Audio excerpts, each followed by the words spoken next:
mesdames et messieurs collègues élus à la POE, messieurs les chefs de Daïra, mesdames et messieurs les PAPC, la famille de la presse, honorable assistance Azul Felaoui. Je pense pour l'éducation et le transport, mes collègues ici là présents, ils ont posé toutes les questions nécessaires, ils ont eu à peu près peut-être les bonnes réponses que j'espère. Avant de commencer mon intervention, je tiens d'abord à remercier mes chers concitoyennes et concitoyens qui ont mis leur confiance en ma personne afin de les servir et défendre leurs intérêts et œuvrer au développement de notre wilaya. Néanmoins, après 9 mois de notre installation, je dois dire que la tâche n'est pas facile, mais il n'est pas impossible. Notre engagement demeure toujours à aller de l'avant et faire tout notre possible pour développer notre chère wilaya et améliorer le quotidien de nos concitoyens.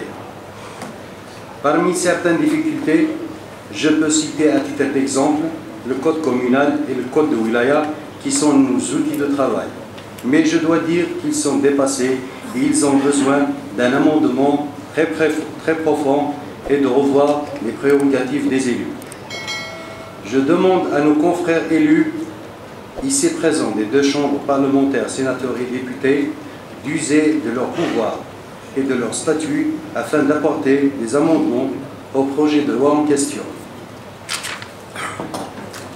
et revoir le fonctionnement de ces institutions et défendre les prérogatives des élus en général. Pour ce qui est du développement de notre wilaya, je citerai quelques secteurs qui ont besoin d'être bousculés afin de redoubler d'efforts et revoir leur politique de gestion. À commencer par les projets structurants, à savoir le stade 50 000 places, les 3 hôpitaux, Ain el-Hammam, Marqa et Bousgane. On a constaté qu'ils ont atteint un taux d'avancement très appréciable, mais pour ce qui est du barrage Sokn Plata et de la pénétrante vers l'autoroute Est-Ouest, ils ont enregistré un grand retard faute de financement. Nous demandons au pouvoir public de nous accorder des enveloppes supplémentaires pour achever ces projets qui sont importants pour notre wilaya.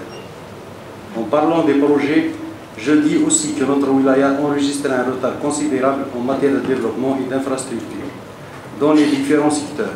Je cite entre autres le secteur de la jeunesse et des sports, la culture, les travaux publics.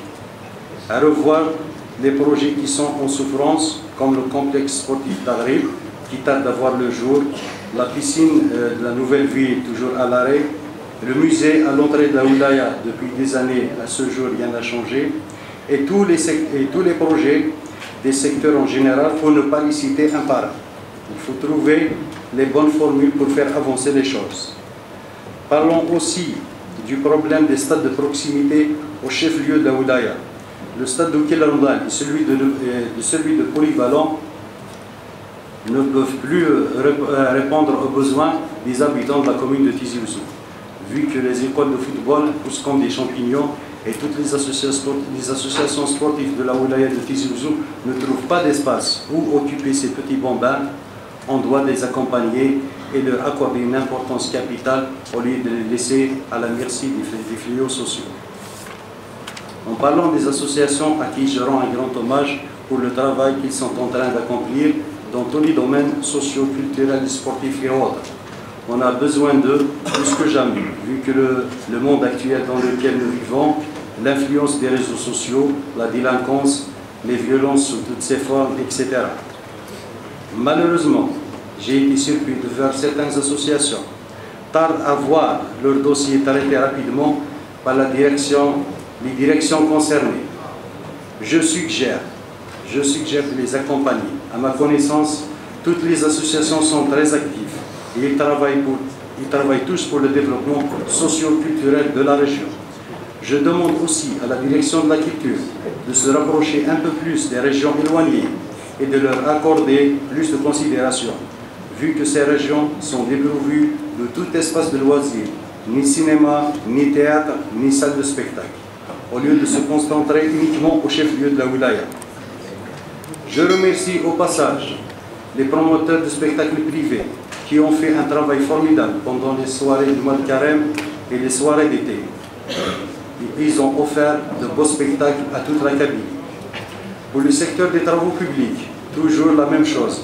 Le constat est fait, les différents besoins ont été enregistrés, les solutions ont été proposées lors de la dernière session. Malheureusement, l'avancement des projets reste insuffisant.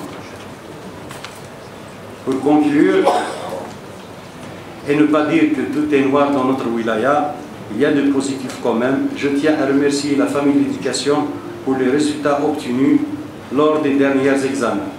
Je remercie aussi toutes les associations des parents d'élèves et les comités du village qui ont contribué à cette réussite. Je cite entre autres le comité du village d'Aït Mslaïm, qui a été le premier à introduire la tablette à l'école primaire. Alhamdoulilah, même l'État a mis les moyens pour généraliser cette idée à travers le territoire national. Je salue aussi les efforts du recteur de l'université Mouloud Mamri pour le travail qu'il a entrepris à l'université afin qu'il retrouve sa place.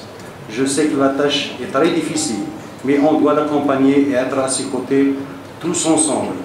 Il est de notre devoir en tant qu'élus, administration et partenaires sociaux, parce que c'est l'avenir de nos enfants et de l'Algérie de demain.